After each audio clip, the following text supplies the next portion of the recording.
Hey YouTube, what's going on? This is Cheeseboy628 here today giving you an NU tier Pokemon Showdown battle. And right before I go into the analysis, I'd like you guys to check out the format that is right in front of you.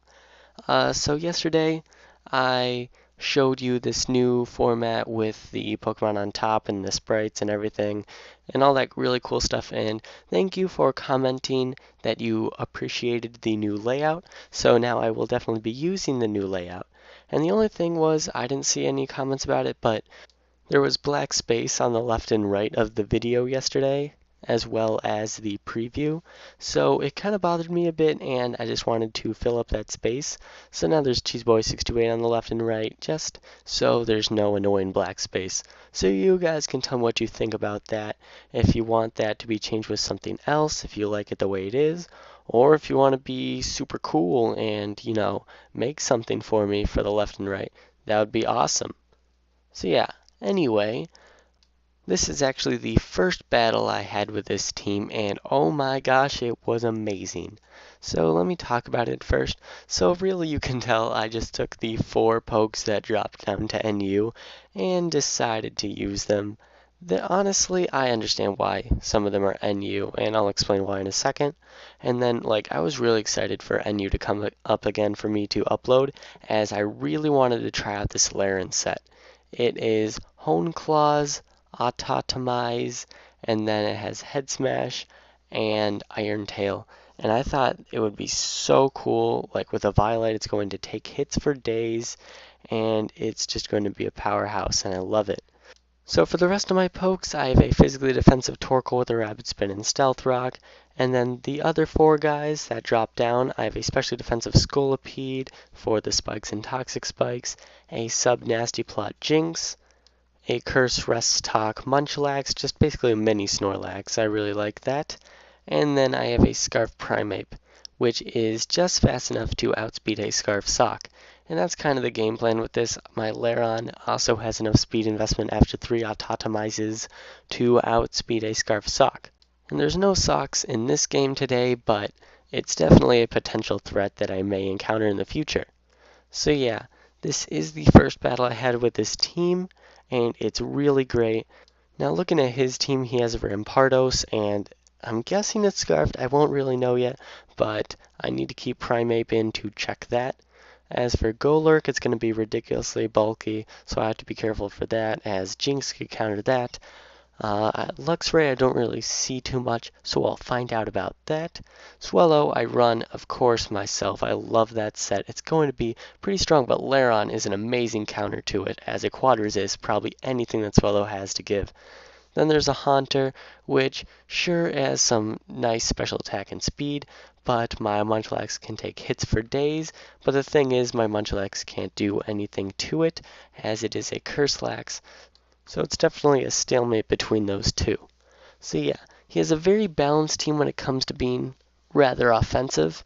So the thing is, if I can get up some hazards, I can slowly wear down these rather frail threats, and then hopefully I should be able to win. So yeah, let's see how this goes. So I start out with my Primeape in order to scout out, and he starts out with Golurk.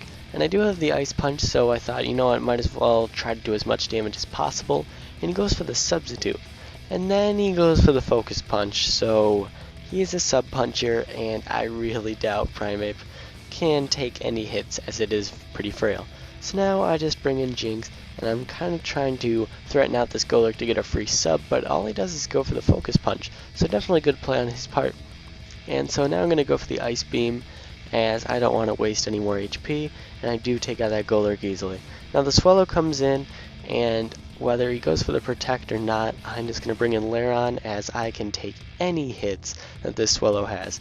And as he U-turns, I do go for the Autotomize, so my speed is doubled, and I can't really set up in front of this Rampardos, so I'm just going to go for the Iron Tail right away and do a nice chunk. But then he goes for the Earthquake, takes me out easily, and the Rampardos dies actually from Life Orb. So now my Scolipede's in here. I have some hopes to do some hazard damage, but really the Haunter is just too powerful, and so I have to switch out. Now, I bluff that I can really do anything with Munchlax as I switch out to Torkoal the next turn, but he doesn't know that yet. So I go into Torkoal just to like get some hazards up, maybe get a Will-O-Wisp off their Haunter, but instead that Luxray comes in and I find out it's a Gut set from the Toxic Orb, and I'm able to get off Stealth Rocks and do a nice chunk with Earthquake. So now the Swellow's in here, and this is kind of a problem. I really don't have anything to take it on as my Lairon is gone, so I bring in Munchlax and I thankfully take a hit. And I'm able to go for the Body Slam, do a nice chunk on that Swellow, and then the Swellow dies the next turn, which is really fortunate. So I really have to preserve my Jinx if I want any chance to win this game, so that's why I go into Torkoal, and it can't really touch Haunter, but I did bring it in just so I could stall out the Haunter a little bit, as I do go for the Will-O-Wisp as he tricks me the Choice Specs, which is really no big deal. I'm just leaving this Torkoal in as death fodder anyway. So I'm just going to keep doing that as he eventually takes me out with a couple Shadow Balls, and now all that's left is my Jinx.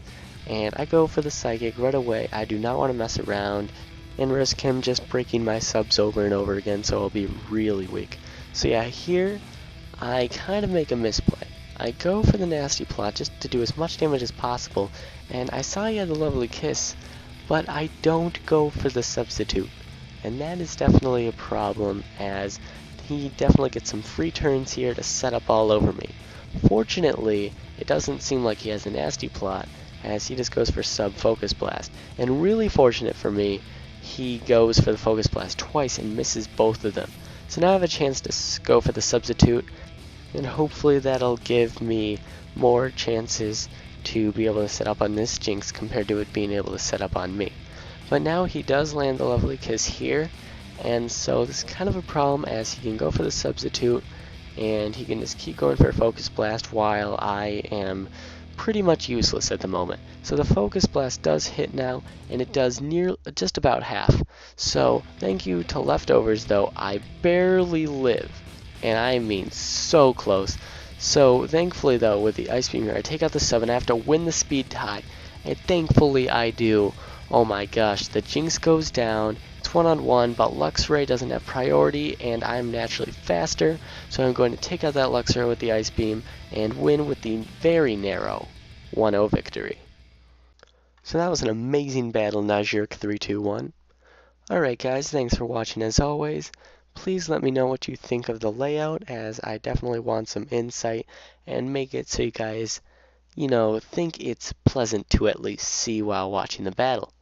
And if, like I said earlier, if you want to make your own background for this and send it to me, I would of course gladly appreciate it. It would be amazing. So yeah guys, thanks for watching as always. Like, comment, sub, and until later, peace.